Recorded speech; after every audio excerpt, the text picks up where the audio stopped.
আসসালামু আলাইকুম এভরিওয়ান, কেমন আছেন সবাই? আশা করি সবাই অনেক ভালো আছেন। আজ আমি নিয়ে আসলাম এই ডাটা দিয়ে সুন্দর একটা মজাদার রেসিপি। তো আমি ডাটা এখানে আমি গোল গোল করে কেটে নিয়েছি, আর তার সাথে লাগবে হচ্ছে মসুরির ডাউল।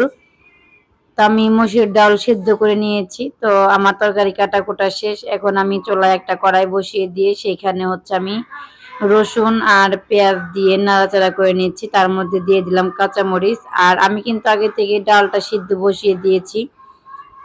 তো দিয়ে দিলাম সামান্য পরিমাণে পানি মশলা কষাতে, তারপর দিয়ে দিলাম হলুদের গুঁড়া। আমি এখানে মরিচের গুঁড়া ব্যবহার করব না। আর দিয়ে দিলাম সামান্য ধনিয়ার গুঁড়া, আর এখানে আদা রসুন জিরে বাটা দিয়ে দিয়েছি। তো এখন আমি মশলাটা কষিয়ে সেইখানে আমি ডাটাগুলো দিয়ে দিলাম, আর ডাটার সাথে একটা আলু কেটে নিয়েছি, ডাটার মতো করে ছোট ছোট করে কেটে নিয়েছি।